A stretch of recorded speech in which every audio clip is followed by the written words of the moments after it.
Notre comportement vis-à-vis de la justice me fait souvent rigoler.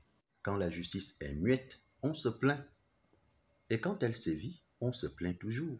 On entend dans les réseaux sociaux, dans la population, dans les vases et dans les jarres. Ce n'est pas normal.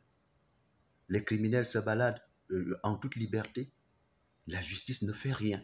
Quand on sévit au plus vite, c'est trop tôt. Mais quand on attend un peu, pourquoi c'est maintenant? Et quand on attrape un de tes frères, tu dis, pourquoi lui, pourquoi pas les autres? Alors qu'il faut bien un commencement. En réalité, qu'est-ce qu'il faut comprendre?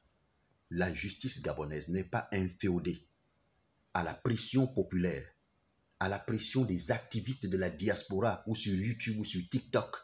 Elle ne se fonde pas sur les calomnies, les commérages et le Congo-ça. Ce n'est pas parce que vous jugez quelqu'un coupable que la justice va procéder à son interpellation. Tout est problème de technique, de tactique, de procédure et de temps.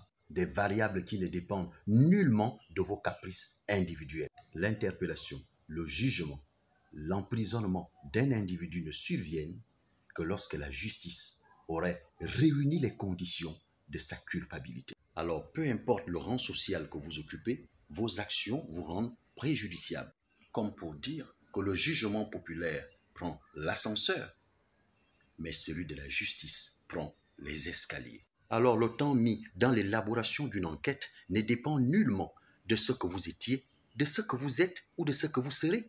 Alors lorsque les preuves de votre culpabilité sont réunies, alors vous répondrez de vos actes devant des juridictions compétentes. C'est aussi cela un état de droit qui n'est pas seulement fonction des élections, mais la capacité de chaque citoyen à répondre de ses actes lorsque sa culpabilité est établie. Parce qu'elle est impersonnelle, ou pour être précis, parce qu'elle devient impersonnelle, la justice gabonaise transcende toutes les contingences sociales ou le rang, le mérite ou la place que vous occupez dans la société. Punir quand il le faut et libérer lorsqu'on n'a rien à vous reprocher. Le temps appartient non pas à vous, mais à la justice. Alors l'attitude et la posture que devrait avoir un bon citoyen n'est pas celle de se poser la question « Pourquoi lui? Pourquoi pas les autres? Pourquoi c'est maintenant? Pourquoi pas avant ?» Se poser la question de savoir qu'est-ce qu'il a fait? Que prévoit la loi par rapport à l'acte qu'il a posé?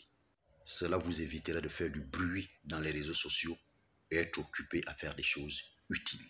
Alors le compte à rebours est lancé.